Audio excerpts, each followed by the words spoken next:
பரோட்டாக்கு best combination empty சால்னா எப்படி பண்ணுறதுன்னு பார்த்துடலாமா? அதுக்கு ஒரு குக்கரில் 4 ஸ்பூன் எண்ணெய் சேர்த்துக்கோங்க. எண்ணெய் காஞ்சதுக்கப்புறமா பட்டை, கிராம்பு, ஏலக்காய், பிரிஞ்சி இலை, அரை ஸ்பூன் சோம்பு, இதோட ஒரு பெரிய வெங்காயம் நீளவாக்கில் கட் பண்ணி சேர்த்துருக்கேன்.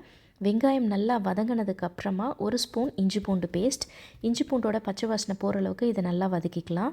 நல்லா வதக்கினதுக்கப்புறமா ஒரு தக்காளி ரஃபாக சாப் பண்ணி சேர்த்துருக்கேன். தக்காளி நல்லா மசிகிற அளவுக்கு இது வதங்கி வரட்டும்.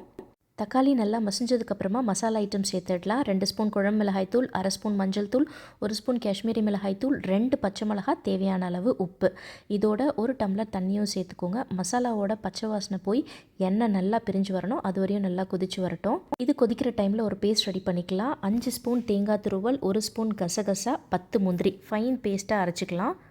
எண்ணெய் நல்லா பிரிஞ்சு வந்ததுக்கப்புறமா நம்ம அரைச்சி வச்சுருக்கிற பேஸ்ட் இதில் சேர்த்துடலாம். கொஞ்சமாக புதினா இலையும் உங்கள் கன்சிஸ்டன்சிக்கு ஏற்ற மாதிரி தண்ணியும் சேர்த்துக்கோங்க. சேர்த்துட்டு எல்லாத்தையும் நல்லா கலந்துட்டு குக்கர் மூடி கரெக்டாக ஒரு 3 விசில் விட்டு எடுத்தோம் அப்படின்னா நம்மளுடைய சால்னா சூப்பராக ரெடி ஆகிடும். கண்டிப்பாக ட்ரை பண்ணி பாருங்கள்.